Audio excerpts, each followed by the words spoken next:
Приветствую вас! История эта малоизвестного четырехтоннажного бортового грузовика под индексом ДАЗ-150 «Украинец» началась в далеком 1947 году, когда на автомобильный завод в Днепропетровске, ныне известный как Южный машиностроительный завод или Южмаш, прибыл тогда еще экспериментальный грузовик ЗИС-150, и который впоследствии планировалось выпускать с конвейера в количестве более 50 тысяч единиц в год. Данный завод был выбран неспроста. Начавший возводиться в середине 40-х годов, завод был расположен вокруг множества металлургических предприятий. Рядом была ГЭС и речной порт, что упрощало бы транспортировку готовой продукции. К тому же на заводе трудились многие работники Горьковского автозавода во главе с инженером-конструктором Виталием Андреевичем Грачевым.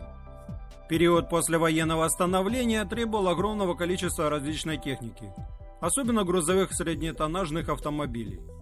А в стенах столичного автозавода вовсю кипела работа над созданием грузовика под индексом ЗИС-150. Но было очевидно, один завод не сможет обеспечить страну нужным количеством грузовиков. Поэтому было решено производство будущего грузовика наладить в Днепропетровске.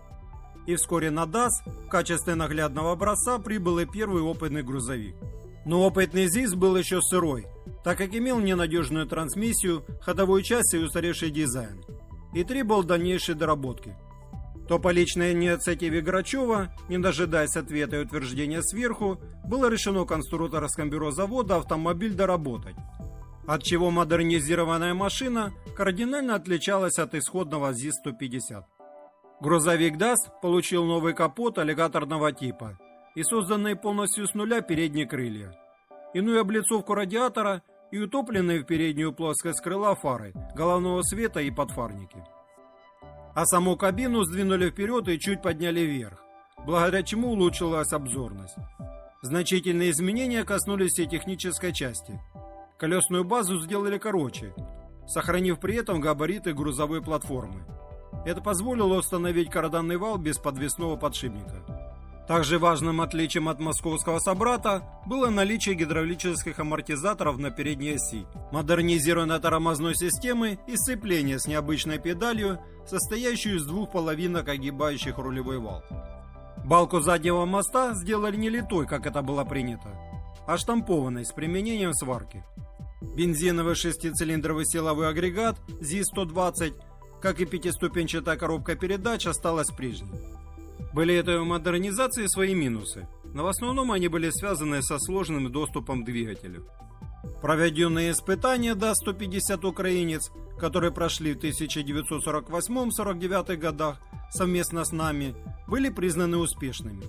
Хотя первоначально вызвало у руководства негативное отношение касательно дизайна машины. Но после того, как выяснилось, что новая современная кабина обходится значительно дешевле, чем для ставшего на конвейер в Москве ЗИС-150, руководство дало добро на серийное производство. Но до серийного производства Днепропетровский грузовик, к сожалению, так и не дошел. В 1951 году, незадолго до запланированного запуска в производство, завод был перепрофилирован под выпуск стратегических ракет, выпуская при этом трактор МТЗ-2. А все работы по грузовику были прекращены, и больше к теме автомобилестроения на заводе не возвращались. А если мой ролик вам понравился и был полезен, не забываем ставить лайк под этим видео. Также приветствуются ваши комментарии. Желаю вам всего хорошего, до новых встреч!